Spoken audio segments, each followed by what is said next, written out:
Next, lalagay ko na ang ating sangkap na gulay. Repolyo. Okay.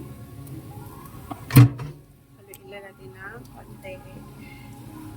Hindi na ako naglalagay ng oyster sauce kasi maalat yun.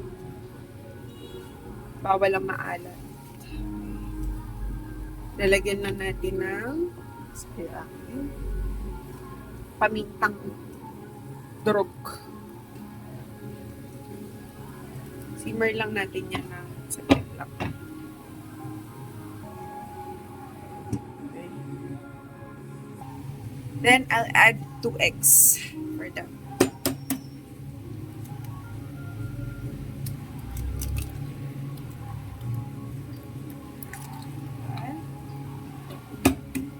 Kasi protein yan eh. Oops. Ah!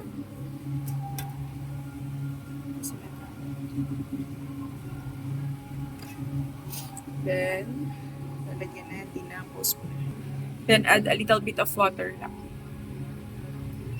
Okay, konti lang. Tapos, paminta.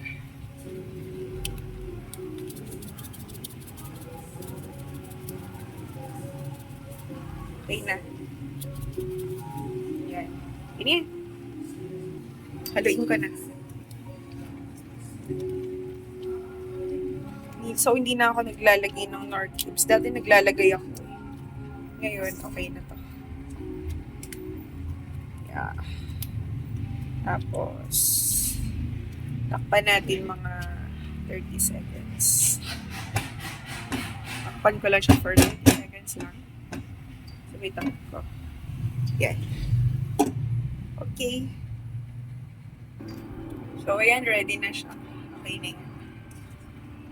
Healthy lifestyle na tayo. No salt yan.